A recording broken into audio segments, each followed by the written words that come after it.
Hello दोस्तों, welcome to the channel psycho for you. दोस्तों, मैं हूं संदीप। दोस्तों, आज की वीडियो में हम कुछ क्वेश्चन लेकर के आए हैं। इसमें हम जो क्वेश्चन करेंगे वो हमारा जो लैंग्वेज डेवलपमेंट है उससे रिलेटेड कुछ क्वेश्चन यहाँ पे लेकर के आए हैं। जो लास्ट हमारी वीडियो थी उसमें हमने जो एमसीक्यू किए थे वो थे हमारे कॉग्निटिव एबिलिटीज को लेकर के। उसमें हमने कुछ संज्ञानात्मक जो सिद्धांत है प्याजे का, उससे रिलेटेड भी आपको कुछ चीजें प्रोवाइड कर दी थी, सॉरी क्वेश्चन प्रोवाइड कर दिए थे। ठीक है, तो आज की जो वीडियो होने वाली है वो हमारे पास लैंग्वेज एबिलिटीज से रिलेटेड किस तरीके के क्वेश्चन आपको मिल सकते हैं वो यहाँ पे डिस्कस करेंगे। ठीक है, तो यहाँ पे हमारे पास फर्स्ट क्वेश्चन आता है लैंग्वेज। देखो, इसमें इसमें आपको पेडागोजी से रिलेटेड भी कुछ चीजें मिलेंगी, और इसमें आपको जो कि आपका एनटीटी का सिलेबस है ना, उसमें अगर आपने चैप्टर देखे होंगे लैंग्वेज एबिलिटीज को लेकर के, सो उन चैप्टर से भी कुछ क्वेश्चन उठाए हुए हैं। ठीक है, कुछ फैक्चुअल क्वेश्चन भी मिल सकते हैं, जैसे कि चुमस्की का सिद्धांत है ना, उससे रिलेटेड भी आपको एक आधा क्वेश्चन देखने को मिल जाएगा। सो वीडियो को एंड तक जरूर देखना। सो गाइज, हमारे पास यहाँ पे फर्स्ट क्वेश्चन आता है। वो कह रहे हैं, देखो, निम्न में से कौन सी स्टेटमेंट लैंग्वेज से रिलेट नहीं करती, संबंधित नहीं है। तो यहाँ पे फर्स्ट ऑप्शन में कह रहे हैं यह पैतृक संपत्ति न होकर के अर्जित संपत्ति है। तो यह तो बात बिल्कुल सही है। हमने कौन सी स्टेटमेंट लेनी है, गलत को एज अ राइट आंसर रखना है।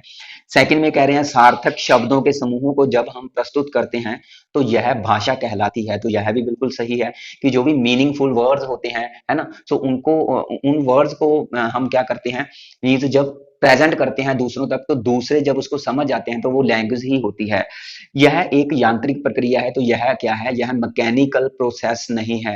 मतलब कि ऐसा नहीं है कि जिस तरीके से एक मशीन वर्क करती होती है तो उसी तरीके से यह वर्क नहीं करती। कि जैसे कि अगर हम बाइक की बात करें तो बाइक में अगर हम पेट्रोल डाल देते हैं तो वो क्या है, चलने लग जाती है ना। सो ऐसा नहीं है कि इंसान कुछ खा लेता है या कोई मेडिसिन ले लेता है बोलने की तो ही वह बोलता है, मीन्स उस मेडिसिन लेने पर ही कोई बोलेगा। तो इस ऐसी चीजों को हम यांत्रिक प्रोसेस बोलते हैं कि मीन्स यांत्रिक में आप ये मान के चलो कि कुछ ना कुछ मैकेनिकल तरीके से वर्क नहीं करती। ठीक है, यह क्या लैंग्वेज, यह मैकेनिकल तरीके की बजाय यह हम इसको क्या करते हैं, अर्जित करते हैं, सीखते हैं। ठीक है, तो कहीं ना कहीं यह जन्मजात जरूर होती है, क्योंकि जन्मजात इसको इसलिए माना जाता है क्योंकि भाई हमारे पास कुछ इनबॉर्न स्किल होते हैं, जैसे कि हम लिसन करते हैं, हम बोलते हैं, हमारे पास माउथ ऑर्गन होते हैं ना। सो अगर हम लिसन करते हैं, सो लिसन हम किसी तरीके के जो भी साउंड होते हैं उनको ही लिसन करते हैं ना। सो उन्हीं साउंड से हम क्या है, फिर बोलने भी लग जाते हैं उन्हीं साउंड्स को लिसन करके। ठीक है, सो ये मीन्स हमारे पास जो कुछ इनबॉर्न स्किल है, इसकी वजह से कई बार हम क्या मीन्स कुछ जो साइकोलॉजिस्ट थे जैसे कि चमस्की है ना, तो उन्होंने माना था कि भाई यह जन्मजात होती है। ठीक है, लेकिन यह यांत्रिक प्रक्रिया नहीं होती। सो इसका राइट आंसर थर्ड आएगा। फोर्थ में कह रहे हैं भाषा सीखने की अवस्था समान होती है परंतु गति क्या है वो भिन्न होती है। तो ये भी बात, जो अवस्थाएं हैं वो क्या है, समान अवस्थाएं होती है। आपको अगर आपने अवस्थाएं नहीं पढ़ी, जैसे कि हमने पढ़ा था ना, फर्स्ट ऑफ ऑल बच्चा क्राइंग की स्टेज में आता है, फिर कूइंग की स्टेज में जिसको कूजन पढ़ा था, फिर हमने बैबलिंग किया था, है ना। उसके बाद हमारे पास कुछ अलग स्टेजेस आती हैं, है ना। सो वो स्टेजेस आप देख लेना, आपको वीडियोस में मिल जाएंगी। हमने जब एनटीटी का सिलेबस डिस्कस किया था तो आप लैंग्वेज एबिलिटीज से रिलेटेड अगर वीडियोस देखोगे तो वहां पर आपको ये सारी चीजें मिल जाएगी। सो हमारे पास इसका राइट आंसर आएगा फर्स्ट का ऑप्शन 3। उसके बाद हमारे पास सेकंड में कह रहे हैं, क्वेश्चन कह रहे हैं जब एक अध्यापिका अपने छात्रों को सामूहिक चर्चा करने के बाद, मीन्स ग्रुप में जो भी डिस्कशन डिस्कशन चल रही है उनके डिस्कस कर रहे हैं, तो उसके बाद कह रहे हैं एक पत्र लिखने के लिए कहती है। तो यह क्या है, फर्स्ट में कह रहे हैं यह भाषा शिक्षण की प्रत्यक्ष विधि को अपना रही है जो टीचर है। सेकंड में कह रहे हैं विभिन्न भाषा कौशलों का एकीकरण करती है। थर्ड में कह रहे हैं एक पारंपरिक विधि अपनाती है। और फोर्थ में कह रहे हैं छात्रों को भ्रमित करने की। देखो, जो फोर्थ है और थर्ड है ये तो निकाल दो, क्योंकि क्लासिकल मेथड तो यह है नहीं, है ना। जब बच्चों को एक्टिव रखा जा रहा है, डिस्कस करने के बाद बच्चों को क्या है, मीन्स एक पत्र लिखने के लिए कहा है, चीजों पर डिस्कस करने के बाद, है ना। सो थर्ड और फोर्थ तो निकाल दो हमारे पास, जहां तो देखो फर्स्ट हो सकता है जहां सेकंड हो सकता है।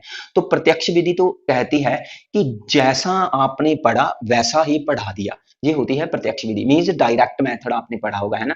जो चीजें आप जानते हो उसको रूबरू बच्चों को वैसे ही बता देना, बट ऐसा नहीं है। इसलिए इसका राइट आंसर आएगा सेकंड। मीन्स आप उन सारे स्किल्स को, जो लैंग्वेज से रिलेटेड स्किल है, उनको क्या करोगे भाई, उनको इंटीग्रेट करके क्या करोगे, पढ़ाओगे बच्चों को। तो यहाँ पे इंटीग्रेट करने की कोशिश की जा रही है। ठीक है, तो सेकंड इसका राइट आंसर आएगा। क्वेश्चन थर्ड में कह रहे हैं व्याकरण शिक्षण के लिए उपयोगी है। मीन्स जो ग्रामेटिकल टीचिंग है, ग्रामर की टीचिंग है, तो उसके लिए क्या उपयोगी है हमारे पास? एक्यूरेसी, फ्लुएंसी, लिटरेसी या न्यूमरेसी। तो न्यूमरेसी तो देखो संख्यात्मक, तो ये मैथमेटिकल चीजें हैं, ये तो नहीं आएगा, है ना। और साक्षरता तो हम ले ही नहीं सकते, ठीक है, कि पढ़ा लिखा जरूरी नहीं है कि भाई ग्रामर के लिए पढ़ा लिखा होना जरूरी है ना। तो धारा प्रवाह मीन्स फ्लुएंसी, तो तेजी से बोलने की स्पीड किसी में भी हो सकती है, लेकिन यह जरूरी नहीं है कि जो तेजी से बोलता है उसी को सिर्फ ग्रामर की नॉलेज होती है और वही टीच कर सकता है, ऐसा नहीं होता, ठीक है। तो इसलिए उसमें आती है एक्यूरेसी, मीन्स चीजों को सही ढंग से बताना। क्योंकि जब भाषा के साथ हम ग्रामर को जोड़ देते हैं, इट मीन्स उसकी एक प्रॉपर स्ट्रक्चर बन गई, उस लैंग्वेज की एक स्ट्रक्चर बन गई, उसका एक मीनिंग बन गया उस, क्योंकि ग्रामर को लैंग्वेज की एक आत्मा मानी जाती है, ठीक है। जैसे जैसे कोई हम ये कह सकते हैं कि भाई अगर कोई लैंग्वेज जिंदा है तो वह ग्रामर की वजह से जिंदा है, ठीक है। मीन्स उसकी यह आत्मा मानी जाती है, क्योंकि ग्रामर के कारण ही हम उस लैंग्वेज को एक स्पेसिफिक तरीके से आइडेंटिफाई करते हैं, उसकी पहचान ग्रामर के कारण ही होती है, ठीक है। सो जिसकी स्ट्रक्चर नहीं होती, जिसका एक सिस्टम नहीं होता, जो भी उसमें वर्ड्स वगैरह यूज होते हैं, सो उस लैंग्वेज को हम स्टैंडर्ड लैंग्वेज में नहीं रखते, ठीक है। जैसे कि आपको पता है कि भाई जो एक हमारे पास स्टैंडर्ड लैंग्वेज है वो इंग्लिश मानी जाती है।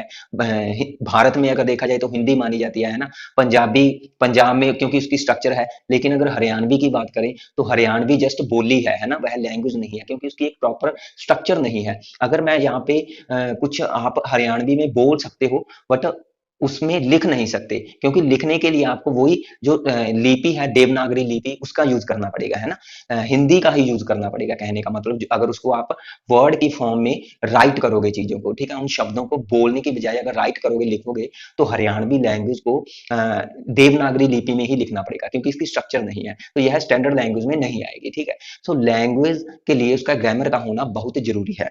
इसके बाद हमारे पास क्वेश्चन नंबर फोर्थ में कह रहे हैं, थर्ड का आएगा भाई फर्स्ट ऑप्शन, एक्यूरेसी होना जरूरी है। फोर्थ में कह रहे हैं पिक्चर कॉम्प्रिहेंशन जो है वह किसको बढ़ावा देता है? आर्टिस्ट स्किल को, स्पीकिंग स्किल को, लिसनिंग को या लिटरेसी को? तो इसका राइट आंसर आएगा हमारे पास सेकंड, स्पीकिंग स्किल को, ठीक है। मींस कई बार बच्चों को हम पिक्चर्स दिखा करके उसको कुछ ना कुछ कहते हैं कि भाई इस पिक्चर्स को आप एक्सप्लेन करो, है ना। सो बच्चे उस पिक्चर्स में जो भी चीजें देख रहे होते हैं वो अपने हिसाब से एक्सप्लेन करते हैं। सो एक्सप्लेन मीन्स बोल के ही करेंगे ना, तो जो स्पीकिंग स्किल है उसको क्या मिलेगा? बढ़ावा मिलेगा। उसके बाद कह रहे हैं क्वेश्चन 5 में एक विशेष जानकारी मीन्स स्पेसिफिक इंफॉर्मेशन की तलाश मीन्स उसको फाइंड करना। तो यह किस पैसेज को तेजी से सॉरी मीन्स एक स्पेसिफिक इंफॉर्मेशन को तलाश करना, किसी पैसेज में, किसी पैराग्राफ में एक स्पेसिफिक इंफॉर्मेशन को फाइंड करना मीन्स तेजी से फाइंड करना क्या कहलाता है? सो हमारे पास इसका राइट आंसर आएगा, देखो स्कीमिंग और स्कैनिंग। अगर आपने मेरी वीडियोस में एक प्लेलिस्ट पड़ी है भाई, जिसका नाम है आई थिंक इंग्लिश पैरागोजी की प्लेलिस्ट है, वो इंग्लिश पैरागोजी की वीडियोस मैंने प्रोवाइड की थी, तो उसमें स्किमिंग और स्कैनिंग के बारे में अच्छे तरीके से बताया है, हमने अच्छे तरीके से ये चीजें डिस्कस की है। तो स्किमिंग और स्कैनिंग के बारे में भी आप वो वीडियोस देख लेना, प्लेलिस्ट में पड़ी है, उसका लिंक भी मैं आपको डिस्क्रिप्शन में दे दूंगा। सो इसका राइट आंसर आएगा स्कैनिंग। स्कैनिंग का मतलब होता है जब, देखो हम कई बार अपने फोन में भी कुछ ना कुछ स्कैन करते हैं, स्कैन का मतलब होता है कुछ स्पेसिफिक चीजें फाइंड करना, ठीक है। अगर आप पूरे अखबार में से, ठीक है, कुछ मीन्स ऐसे जो आपसे रिलेट करती हैं, मीन्स कई बार आप करंट अफेयर पढ़ते हो, है ना। सो आप न्यूज़पेपर में कुछ ऐसे ही करंट न्यूज को फाइंड करते हो, तो उस टाइम पे आप जस्ट वो स्कैन कर रहे हो, ठीक है। आप पूरा अखबार पढ़ने की बजाय कुछ जो करंट चीजें हैं जो आपके मीन्स कहीं ना कहीं कंपिटिटिव एग्जाम के लिए जरूरी है, तो वही चीजें आप जब पढ़ रहे हो तो उसको स्कैन करके पढ़ते हो, ठीक है, पूरा अखबार पढ़ने की बजाय, ठीक है। तो ये होता है स्कैनिंग। क्वेश्चन नंबर 6 में क्या पूछा है? कह रहे हैं भाषा सीखने का सही क्रम क्या है? बहुत ही इजी जो इसका है राइट आंसर हमारे पास आएगा, ये आपको पता है, लिसनिंग, स्पीकिंग, रीडिंग और राइटिंग। तो यह क्रम है हमारा। तो सुनना, बोलना, पढ़ना, लिखना, इसका राइट आंसर आ जाएगा ऑप्शन 1। सो गाइस इसके बाद हमारे पास जो नेक्स्ट क्वेश्चन है, क्वेश्चन नंबर 7, इसमें कह रहे हैं भाषा में अर्थ की सबसे छोटी इकाई क्या है? भाषा में अर्थ की सबसे छोटी इकाई सिंटैक्स है, मॉर्फीम है, फोनीम है और प्रैग्मेटिक्स है। सो गाइस जो हमारे पास इसका राइट आंसर आएगा वो है फोनीम्स। मीन्स जो एक लैंग्वेज में फोनीम्स रिलेट करता है साउंड से, ठीक है। सो साउंड जो होती है, ध्वनि होती है, वह भाषा की सबसे छोटी इकाई होती है, ठीक है। इसमें जो सिंटैक्स है वह स्ट्रक्चर से रिलेट करता है। इसमें जो मॉर्फीम है वह एक वर्ड से रिलेट करता है, ठीक है। और पैग्मेटिक्स है वह रिलेट करता है एक कॉन्टेक्स्ट एरिया से रिलेट करता है, मीन्स जहाँ पे भाषा वह यूज की जाती है। सो उस भाषा का मीन्स यूज इस एरिया में किया जाता है, तो वहीं पर उसकी मीन्स कहीं ना कहीं इंपॉर्टेंस होगी भाषा की, ठीक है। सो ये इसका राइट आंसर हमारे पास आएगा फोनीम, ऑप्शन थर्ड, ठीक है। आगे हमारे पास क्वेश्चन नंबर 8 में कह रहे हैं, विचार न केवल भाषा को निर्धारित करते हैं बल्कि उसे आगे भी बढ़ाते हैं, तो यह स्टेटमेंट किसने कही थी? इसका राइट आंसर आएगा, फैक्चुअल क्वेश्चन है, विगोस्की ने यह कथन कहा था, भाषा से रिलेटेड क्वेश्चन है, इसलिए इसमें हमारे पास आया है। हमारे पास आगे जो क्वेश्चन नंबर 9 है उसमें कह रहे हैं कि भाई भारत में भाषिक भिन्नता बहुत है, मीन्स भाषा से रिलेटेड बहुत सारी भिन्नताएं हैं, मीन्स बहुत सारी भाषाएं बोली जाती हैं, ये आपको पता है ना। सो इस संदर्भ में कह रहे हैं शाला पूर्वक स्तर पर, मीन्स प्री स्कूल लेवल पर अगर बात करें तो बहुभाषिक जो कक्षाएं होती हैं, मीन्स मल्टीलिंगुअल जो क्लासेस होती हैं, सो उसके बारे में एक उपयुक्त कथन कौन सा है? आपके पास ऑप्शन है, कह रहे हैं फर्स्ट, बच्चों की उसकी मातृभाषा या स्थानीय भाषा का प्रयोग करने पर उसे दंडित किया जाए, जो कि बिल्कुल गलत है। हमने कौन सा लेना है? जो स्टीक ऑप्शन है, जो सही है, एप्रोप्रिएट है जो, ठीक है। सेकंड में कह रहे हैं जो भी प्री प्राइमरी स्कूल है उसमें उन्हीं बच्चों को एडमिट किया जाए, उन्हीं को एडमिशन दिया जाए जिनकी मातृभाषा वही है जो एजुकेशन के लिए या शिक्षा के लिए मीन्स यूज की जा रही है। तो ऐसा नहीं होता कि भाई एजुकेशन के लिए बात करें तो इंग्लिश या हिंदी यूज में आती है ना। सो जो इंग्लिश या हिंदी बोलते हैं तो उन्हीं को हम एडमिट करेंगे, ऐसा नहीं होगा, ठीक है। सो ये बात भी गलत है। थर्ड में कह रहे हैं शिक्षिका को मीन्स एक टीचर को सभी भाषाओं का सम्मान करना चाहिए और सभी भाषाओं में जो भी कम्युनिकेट है, ठीक है, उसके लिए बच्चों को क्या करना चाहिए? इनकरेज करना चाहिए, जो कि बिल्कुल राइट आंसर है। सो क्वेश्चन नंबर 9 का आएगा हमारे पास थर्ड। जो फोर्थ है वो भी नहीं आएगा क्योंकि इसमें इग्नोर वर्ड आ गया, तो पूरे सेंटेंस को पढ़ने की जरूरत नहीं है। आगे हमारे पास क्वेश्चन नंबर 10 में पूछा है, कह रहे हैं भारत में अधिकांश कक्षाएं बहुभाषी होती हैं, ठीक है, और इसे अध्यापिका को डैश के रूप में लेना चाहिए, मीन्स ज्यादातर हमें पता है कि जो क्लासेस हैं वह मल्टीपल लैंग्वेज में होती हैं। सो जो टीचर है उसको किस रूप में लेना चाहिए? उसको एज अ बर्डन मीन्स है, उसे बर्डन समझे या प्रॉब्लम समझे या रिसोर्स समझे या ऑब्स्टेकल मीन्स कोई बाधा समझे? तो इसका राइट आंसर आएगा रिसोर्स, उसको संसाधन के रूप में लेना चाहिए। इस तरीके का क्वेश्चन हमने आई थिंक फर्स्ट वीडियो में भी डिस्कस किया था, जो हमने फर्स्ट क्वेश्चन की क्लास आपको प्रोवाइड की थी। क्वेश्चन नंबर 11 में कह रहे हैं भाषा, फर्स्ट ऑप्शन है हमारी विचार प्रक्रिया को प्रभावित करती है, सेकंड है हमारी विचार प्रक्रिया का निर्धारण नहीं करती, जो बिल्कुल गलत है, थर्ड में कह रही है हमारी विचार प्रक्रिया को प्रभावित नहीं करती, ये भी गलत है, और फोर्थ में कह रहे हैं हमारी विचार प्रक्रिया को पूरी तरह से कंट्रोल करती है। तो देखो सेकंड और थर्ड तो निकल गया, फर्स्ट और फोर्थ में जो आपको बिल्कुल अच्छा लगता है, जिस पर आपका मीन्स माइंड पॉजिटिव वे से काम कर रहा है, सो इसका राइट आंसर आएगा ऑप्शन 1, ठीक है। यह हमारे जो भी मीन्स थिंकिंग प्रोसेस है, जो भी थिंक करना है उसको यह क्या करती है, उस पर इफेक्ट करती है। उसके बाद कह रहे हैं पहले वर्ष में भाषा के विकास की अवस्था का क्रम है, मीन्स यहाँ पे कुछ ना क्रम दिया गया है, ठीक है। सो क्या क्रम हो सकता है? आपके पास कुछ मीन्स एक अवस्थाएं दी गई हैं, स्टेजेस दी गई हैं, सो उसको एज आ ऑर्डर में रखना है आपने। सो ऑप्शन देख लो आप। सो हमारे पास जो स्टेजेस है वो है बैबलिंग, क्राइंग, कूइंग और फर्स्ट वर्ड का यूज करना है ना। तो हमारे पास देखो सबसे पहले आता है रोना, तो सेकंड ऑप्शन हम सबसे पहले रखेंगे। सो सेकंड पहले क्राइंग आएगा, फिर उसके बाद आता है हमारे पास कूइंग करना, सो थर्ड ऑप्शन दूसरे नंबर पे। उसके बाद आएगा बैबलिंग मींस फर्स्ट, तो फर्स्ट तीसरे नंबर पे, उसके बाद आएगा फोर्थ। सो हमारे पास सेकंड, थर्ड, फर्स्ट और फोर्थ का जो क्रम है वो बनेगा, जो कि इसका सेकंड ऑप्शन है। सो सेकंड ऑप्शन इसका राइट है क्वेश्चन नंबर 12 का। क्वेश्चन नंबर 13 में कह रहे हैं कौन सी स्टेटमेंट सही है, ठीक है। हमारे पास कुछ स्टेटमेंट्स दी गई हैं, सो कौन सी स्टेटमेंट सही है? कह रहे हैं मानवीय भाषा में विविधता नहीं होती, तो ये स्टेटमेंट तो गलत है, हमने कौन सी लेनी है? सही लेनी है। जो भी ह्यूमन लैंग्वेज है तो उसमें बहुत सारी भिन्नताएं पाई जाती है, बहुत सारी बोलियां हैं, बहुत सारी लैंग्वेज हैं, है ना। तो अलग अलग टोन अलग अलग होती है ना। आगे हमारे पास सेकंड की बात करें, कह रहे हैं कि शिशुओं में वारी की प्रतीक्षा करने की क्षमता जन्म के दूसरे वर्ष के बाद विकसित होती है, तो यह नहीं होता। देखो, टर्न टेकिंग भी एक लैंग्वेज का पार्ट होता है। टर्न टेकिंग का मतलब होता है बारी लेना, मीन्स हम जब एक दूसरे से बातचीत करते हैं तो उसमें ऐसा नहीं है कि सिर्फ मैं ही बोलता रहूं। जब मैं बोल करके रुकूंगा तो जो मेरे बोलने पर फिर दूसरा कोई रिप्लाई देगा, तो इट मीन्स वही होता है बारी लेना। मीन्स अब मेरी बारी है बोलने की, फिर उसके बाद मैं बोल करके चुप हो जाऊंगा तो फिर आपकी बारी होगी, ठीक है। तो ये होता है टर्न टेकिंग। सो यह भी एक लैंग्वेज में ही आता है, टर्न टेकिंग, ठीक है। तो यहाँ पे कह रहे हैं जो टर्न टेकिंग है ना, तो उसकी जो यह क्षमता है टर्न टेकिंग की, यह जन्म के दूसरे वर्ष से, तो ये जरूरी नहीं होता, ठीक है, कि जन्म के दूसरे वर्ष के बाद विकसित होगी। मीन्स पहले वर्ष में यह विकसित नहीं होगी, ठीक है। तो यह भी गलत है, हमने सही देना है। उसके बाद कह रहे हैं जो बैबलिंग है वह कम्युनिकेशन का प्रारंभिक रूप है, लेकिन प्रारंभिक रूप तो हमारे पास क्राइंग है।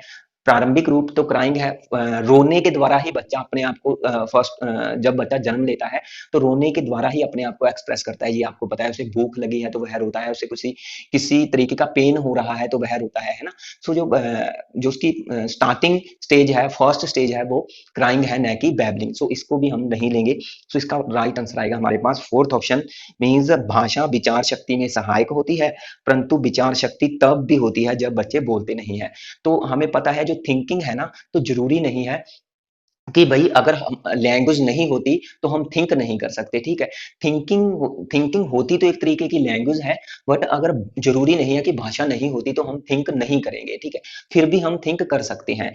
लेकिन यहाँ पे ये भी कहा है कि भाषा विचार शक्ति के लिए सहायक भी होती है, ठीक है। सो यह बिल्कुल सही है। क्वेश्चन नंबर आगे 14 है, इसमें पूछा है जब बच्चे स्वरों और व्यंजनों को मिश्रित करके बोलते हैं, जैसे कि यहाँ पे कहा है माँ, दा और की, इस तरीके के जो भी मीन्स ध्वनियां हैं उसे बार बार दोहराते हैं हुए, उसके बाद मीन्स देखो, स्वर और व्यंजनों को मिक्सित करके, मीन्स कंसोनेंट और वोवल्स को जब वह मिक्स करके बच्चे बोलते हैं तो उसमें जब मीन्स यह ध्वनियां आगे दोहराते हुए, जैसे कि माँ, दा या की ध्वनि है, जो यह साउंड है जो माँ का, दा का और की का, तो इसको आगे मीन्स बार बार जब रिपीट करते हैं तो यह मामा मीन्स दादा या दीदी है ना, काकी या की जो भी यह साउंड होता है, तो यह क्या अवस्था कहलाती है, मीन्स इसको कौन सी अवस्था कहते हैं। सो इसको कहते हैं बैबलिंग, ठीक है। तो इसका राइट आंसर आएगा हमारे पास क्वेश्चन 14 का सेकंड ऑप्शन। आगे हमारे पास क्वेश्चन नंबर 15 में कह रहे हैं भाषा विकास को प्रभावित करने वाले कारक में कौन सा कथन जैविकीय कारक की अपेक्षा परिवेशीय कारक को संबोधित करता है। मीन कारक से रिलेटेड एक तो देखो बायोलॉजिकल फैक्टर है, एक हमारे पास इन्वायरमेंटल फैक्टर है। सो बायोलॉजिकल और इन्वायरमेंटल फैक्टर से रिलेटेड कुछ स्टेटमेंट्स दी गई हैं। सो उन स्टेटमेंट्स में से एक स्टेटमेंट ऐसी है जो इन्वायरमेंटल फैक्टर को प्रमोट करती है, ठीक है, मींस उसके साथ रिलेशन है। सो तीन ऑप्शन ऐसे हैं हमारे पास, यहाँ पे आप देख लो कि तीन ऑप्शन ऐसे होंगे जो बायोलॉजिकल फैक्टर है उसको रिलेट करती है, लेकिन एक ऐसा है जो इन्वायरमेंटल फैक्टर को इसके साथ रिलेट करती है। सो हमको उस ऑप्शन को चूज करना है, ठीक है। सो आपको क्वेश्चन की लैंग्वेज समझा दी गई है। तो ऑप्शन देखो हमारे पास कह रहे हैं मानव की शारीरिक संरचना भाषा सुनने, बोलने और समझने के लिए विशेष रूप से बनी है। देखो, मानव की शारीरिक संरचना, तो ये मैं पहले ही बता चुका था, जो हमारे हमारे पास कुछ इनबॉर्न स्किल होते हैं ना, हमारी फिजिकल स्ट्रक्चर कुछ इस तरीके की बनी है कि हम बोलने और सुनने और समझ सकते हैं, ठीक है। सो यह इनबॉर्न है। इनबॉर्न मीन्स यह बायोलॉजिकल के साथ रिलेट करता है। बायोलॉजिकल मीन्स जो चीजें हमें कुछ ना कुछ जन्म से मिली है। इसके बाद ऑप्शन सेकंड में कह रहे हैं हर बच्चा अपने समूह मीन्स अपने ग्रुप अर्थात जिस भाषाई वर्ग से वह संबंधित है वही भाषा बोलता है। अब इस कथन को ध्यान से देखो। अब यहाँ पे ना कहा है कि बच्चा जिस ग्रुप से या जिस अपनी क्लास से रिलेट करता है वह उसी तरीके की भाषा को बोलता है ना। सो यह कहीं ना कहीं समाज से रिलेट कर रहा है और समाज इन्वायरमेंट में आता है। सो इसलिए इन्वायरमेंट से रिलेट जो ऑप्शन करता है वो सेकंड है। थर्ड हमारे पास कह रहे हैं नवजात शिशु मानव की भाषा के प्रति सबसे अधिक अनुक्रिया दिखाते हैं, जिससे यह पता चलता है कि भाषा सीखने की योग्यता। अब यहाँ पे वर्ड जन्मजात आ गया है ना, तो जन्मजात मीन्स इनबॉर्न होती है। तो यह भी हमारे पास राइट आंसर, सॉरी, यह बायोलॉजिकल के साथ रिलेट करता है। तो इसका सेकंड राइट आंसर होगा। जो हमारे पास फर्स्ट है, थर्ड है और फोर्थ ऑप्शन है, यह बायोलॉजिकल जो हमारे पास फैक्टर है, जैविकीय फैक्टर है, उसके साथ रिलेट करता है, ठीक है। फोर्थ को भी आप पढ़ लेना, समझ जाओगे। आगे क्वेश्चन नंबर 16 17 में कह रहे हैं कौन सा कथन गलत है, मीन्स कौन सी स्टेटमेंट यहाँ पे सही नहीं है। बच्चे अपनी भाषा में व्याकरणीय नियम निश्चित क्रम से जोड़ते हैं, तो यह तो सही है, हमने कौन सा लेना है, सही नहीं लेना है। कह रहे हैं जो ग्रामेटिकल रूल है उसको एक सिस्टमेटिकल तरीके से जोड़ते हैं, तो ये तो बात सही है। बच्चों द्वारा इस्तेमाल में लाई जाने वाली जो कह रहे हैं प्राइवेट लैंग्वेज होती है, उनकी जो निजी भाषा होती है वह वयस्कों की निजी भाषा से अलग होती है, तो ये भी बात बिल्कुल सही है। देखो हमने किया था, बच्चे प्राइवेट लैंग्वेज का यूज करते हैं, मीन्स अपने ही मन में कुछ वो सोचते रहते हैं, तो वह वयस्कों से कुछ ना कुछ अलग होती है। तो प्याजे ने इस लैंग्वेज को अकेंद्रवाद बोला था कि बच्चे बच्चे दूसरों के एस्पेक्ट्स जो होते हैं उसको नहीं समझते, जो भी अपना उसका एस्पेक्ट, अपना जो उसका व्यू ऑफ पॉइंट है किसी चीज को देखने का, वो अपने बारे में बता रहे होते हैं, सॉरी उस व्यू के बारे में बता रहे होते हैं, जस्ट अपने विचारों से, है ना। तो बच्चों के यहाँ पे जो अपने विचार होते हैं, तो उसका एक यह भी मीन्स एक उसमें यह भी बात आती है कि भाई वो निजी भाषा बच्चों को कहीं ना कहीं मॉनिटरिंग करती है, कहीं ना कहीं उनको इंस्ट्रक्शन प्रोवाइड करती है कुछ ना कुछ करने के, ठीक है, कुछ ना कुछ जानने के। तो निजी भाषा बहुत इंपॉर्टेंट भूमिका निभाती है भाषा को सीखने की। लेकिन निजी भाषा बच्चों की दूसरों से जो उसके वयस्क होते हैं ना उनसे अलग होती है, मैच्योर व्यक्तियों से अलग होती है, ठीक है, ये आप याद रखोगे, ये बात बिल्कुल सही है। हमने क्वेश्चन के अकॉर्डिंग गलत को एज अ राइट आंसर रखना है। एक ही परिवार के बच्चे, थर्ड में कह रहे हैं बच्चों, एक ही परिवार के बच्चों का शब्द भंडार और भाषा शैली के साथ साथ जो भाषाई विकास के चरणों से गुजरने की उम्र में भिन्नता नहीं होती, लेकिन यहाँ पे बात कही है भिन्नता नहीं होती, लेकिन भाई भिन्नता तो होती है, ठीक है। अब देखो ये हमें पता है कि वे अवस्थाएं समान होती है, लेकिन जो उन अवस्थाओं में हम सीख रहे होते हैं लैंग्वेज को, जब बच्चे सीख रहे होते हैं, तो उसमें उस सीखने की जो स्पीड है उसमें कहीं ना कहीं भिन्नता पाई जाती है, क्योंकि आपको पता है जो विकास की गति है उसमें भिन्नता पाई जाती है, तो यह कहीं ना कहीं विकास की गति के प्रिंसिपल के साथ भी मैच करती है। और ये भी आपको पता है कि भाई इंडिविजुअल डिफरेंसेस होते हैं, तो उसमें भी भिन्नता पाई जाती है इंडिविजुअल डिफरेंसेस के कारण, है ना। कोई बच्चा जल्दी सीख जाता है बोलना, कोई जल्दी नहीं सीखता। स्टेजेस सेम रहती है, स्टेजेस का मतलब है क्राइंग पहले आना, फिर उसके बाद कूइंग करना, कूजन, उसके बाद बैबलिंग करना, फिर एक वर्ड का यूज करना जस्ट, ठीक है। तो ये मीन्स क्या है, ये स्टेजेस एक सीरीज में चलती है, लेकिन स्पीड है वो समान नहीं होती, ठीक है। तो यहाँ पे वही चीज है जो कि अब यहाँ पे कहा है भिन्नता नहीं होती, भिन्नता मतलब उसमें डिफरेंस नहीं पाया जाता, लेकिन डिफरेंस तो पाया जाता है भाषा को सीखने में। तो तीसरा गलत के अकॉर्डिंग हमें एज अ राइट आंसर रखना है, क्योंकि यह स्टेटमेंट गलत है। बच्चों की भाषा सृजनात्मक और नियमबद्ध होती है, यह भी बात बिल्कुल सही है। उसके बाद हमारे पास क्वेश्चन नंबर 17 है, देख लेते हैं क्या पूछा है। कह रहे हैं निम्न में से कौन सा कथन जो थिंकिंग है उससे मीन्स थिंकिंग से रिलेटेड कुछ स्टेटमेंट्स दी गई हैं, जो कौन सी स्टेटमेंट गलत है, रॉन्ग स्टेटमेंट को चूज करना है। यहाँ पर भी कह रहे हैं थिंकिंग में प्रतिमाएं और भाषा होती है, तो ये बिल्कुल सही है। मीन्स हम प्रतिमाएं का मतलब है इमेजिनेशन करना, मीन्स इमेजिनेट कुछ ना कुछ आप करते हो, इमेजिन करते हो, तो भाषा का भी प्रयोग करते हो यहाँ पे। तो ये थिंकिंग में ये दोनों चीजें होती हैं, इमेजिन और लैंग्वेज, ये बात सही है। कह रहे हैं चिंतन एक प्रकार की सूचना प्रक्रमण प्रक्रिया है, तो ये भी बात बिल्कुल सही है। इंफॉर्मेशनल प्रोसेसिंग, ठीक है, तो इंफॉर्मेशन को प्रोसेस करते हैं हम अपनी थिंकिंग में, ये भी सही है। थर्ड में कह रहे हैं चिंतन संज्ञानात्मक प्रक्रिया का एक सेट है, तो ये भी बात सही है भाई, कॉग्निटिव एस्पेक्ट में थिंकिंग आती है। उसके बाद हमारे पास फोर्थ में कह रहे हैं चिंतन और भाषा एक दूसरे से असंबंधित है, तो ये बात कहीं ना कहीं गलत है, इसका राइट आंसर फोर्थ आएगा। क्वेश्चन नंबर 18 में कह रहे हैं बहुभाषी कक्षा में मातृभाषा प्रयोग को, मीन्स एक जो मल्टी लिंगुअल क्लास होती है, सो उसमें मातृभाषा का जो प्रयोग है उसको कह रहे हैं अस्वीकार कर देना चाहिए, स्वीकार किया जाना चाहिए, महत्व नहीं दिया जाना चाहिए, या अनदेखा। तो इसका राइट आंसर आएगा स्वीकार किया जाना चाहिए, ठीक है। इस तरीके के क्वेश्चन पैडागोजिकल क्वेश्चन, इस तरीके के क्वेश्चन को कहते हैं। अगर आपके पास लैंग्वेज से रिलेटेड पैडागोजिकल क्वेश्चन आते हैं तो वो इसी तरीके से आएंगे। इजी क्वेश्चन होंगे, देखो हमने एक पॉजिटिव सा ऑप्शन चूज करना है ना, सो इजी क्वेश्चन था भाई, ये तो हमें पता है कि मातृभाषा को भी स्वीकार करना पड़ेगा, चाहे जो भी एक मल्टी लैंग्वेज क्लास है आपकी, तो उसमें ऐसा नहीं है कि जो भाषा आप यूज करते हो बच्चों को कहो कि नहीं ये भी यही भाषा यूज करनी है। तो बच्चे किसी भी क्षेत्र से आते हैं, तो जिस तरीके की भाषा बोलते हैं उसको आपको एक्सेप्ट करना पड़ेगा, ठीक है। इसके बाद क्वेश्चन नंबर 19 में कह रहे हैं भाषा सिखाने में जो सर्वाधिक महत्वपूर्ण है, तो जो लैंग्वेज टीचिंग लर्निंग से रिलेटेड, तो कह रहे हैं जो उसके माता पिता है, पेरेंट्स हैं, उसका पढ़े लिखे होना, साक्षर होना। सेकंड में कह रहे हैं भाषा शिक्षक का भाषा का ज्ञान, कि जो एक टीचर है लैंग्वेज का उसको उसका ज्ञान होना चाहिए। सर्वाधिक महत्वपूर्ण देखना है यहाँ पे, ठीक है। उसके बाद थर्ड में कह रहे हैं भाषा का समृद्ध परिवेश, और फोर्थ में कह रहे हैं संचार। देखो चारों ऑप्शन कहीं ना कहीं भाषा सीखने में हेल्प करते हैं, लेकिन सर्वाधिक महत्वपूर्ण मीन्स सबसे आपको ज्यादा ऐसा कौन सा ऑप्शन लगता है जिसमें बच्चों बच्चों को भाषा कहीं ना कहीं वो अच्छे तरीके से सीख पाएंगे। सो भाषा सीखने का जो एक इन्वायरमेंट है, तो वो आप किस तरीके का प्रोवाइड कर रहे हो, ठीक है। सो इन्वायरमेंट में ये सारी चीजें आ जाती हैं कि भाई टीचर को कितना ज्ञान है, या जो आप उसके लिए ऑडियो विजुअल एड्स वगैरह यूज कर रहे हो, है ना, या कम्युनिकेशन जो हमारे पास ये साधन है, माध्यम है, ये यूज कर रहे हो, ठीक है। सो आप ये सारी चीजें आपके जो भी आप एक एनवायरनमेंट सेट करोगे टीचिंग लर्निंग प्रोसेस में पढ़ाने का या भाषा को पढ़ाने का, तो उस एनवायरनमेंट में ये प्लानिंग में सारी चीजें आ जाएंगी, ठीक है। उसके बाद क्वेश्चन नंबर 20 में कह रहे हैं भाषा कौशल के संबंध में कौन सा कथन सही नहीं है। अब लैंग्वेज से रिलेटेड जो स्किल है उससे रिलेटेड कुछ स्टेटमेंट्स है, तो कौन सी स्टेटमेंट सही नहीं है। भाषा कौशल एक दूसरे को प्रभावित करते हैं, तो ये बात बिल्कुल सही है।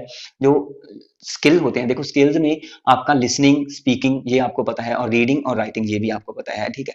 तो स्किल्स में जो लिसनिंग स्किल है वो स्पीकिंग स्किल को प्रोवाइड इफेक्ट करेगा उस पर। अगर आप अच्छे तरीके से सुन नहीं रहे हो तो फिर चीजों को समझोगे कैसे, तो फिर उसका रिप्लाई कैसे करोगे, तो फिर आप बोल भी नहीं पाओगे, है ना। सो इसलिए ये एक दूसरे को इफेक्ट करते हैं। भाषा कौशल एक दूसरे से संबंधित होते हैं, ये भी सही है। भाषा से रिलेटेड जो स्किल है वह एक क्रम में अर्जित नहीं किए जाते, एक क्रम में अर्जित नहीं किए जाते, यह भी बात बिल्कुल सही है। क्योंकि हियरिंग के साथ अगर आप कुछ ना कुछ लिसन करोगे, सो लिसनिंग स्किल के साथ आपकी स्पीकिंग स्किल भी विकसित होगा।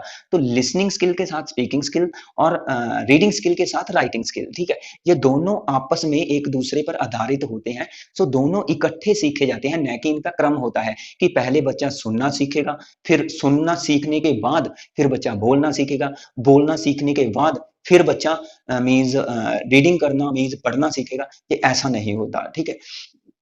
ये साथ-साथ ही आते हैं। जैसे कि आपको पता होगा कि क्लास में जब आप बच्चे को एक सिंपल जो भी क से कबूतर, ख से खरगोश या अ से अनार, इस तरीके से जो भी वर्णमाला है वो सिखा रहे होते हो, या अल्फ़ाबेट सिखा रहे होते हो, है ना? सो उस टाइम पे आप लिखते भी हो, बोलते भी हैं, है ना? तो आप उस टाइम पे लिखते हो तो इट मीन्स बोलते भी हो, और बच्चे फिर उसको पढ़ते भी हैं। सो ये चारों चीज़ें ही साथ-साथ चलती होती हैं। वैसे तो लैंग्वेज उनको बोलना तो आता ही है, लेकिन जब आप लैंग्वेज में प्रॉपर उसको एक जो भी स्ट्रक्चर होती है हिंदी लैंग्वेज की या इंग्लिश लैंग्वेज की, क ख ग जो भी इस तरीके से है ना, जो यह स्ट्रक्चर सिखा रहे होते हो, तो यह जब सिखा रहे होते हो तो ये चारों चीजें साथ साथ चल रही होती है, न कि इसका एक क्रम चलता है, ठीक है। तो ये बात बिल्कुल सही है कि जो कौशल है वह क्रम में अर्जित नहीं किए जाते, वे सारे एक साथ ही अर्जित किए जाते हैं, ठीक है। ऑप्शन फोर्थ में कह रहे हैं भाषा कौशल एक क्रम में अर्जित किए जाते हैं, तो ये हम कर ही लिया कि भाई ये बात गलत है, और गलत के अकॉर्डिंग हमने राइट आंसर ऑप्शन फोर्थ को ही यूज करेंगे। क्वेश्चन नंबर 21 में कह रहे हैं बच्चों के भाषा प्रयोग में होने वाली जो गलतियां हैं या मिस्टेक्स हैं वो उससे रिलेटेड कुछ स्टेटमेंट्स दी गई हैं, तो उनमें से कौन सी स्टेटमेंट गलत है।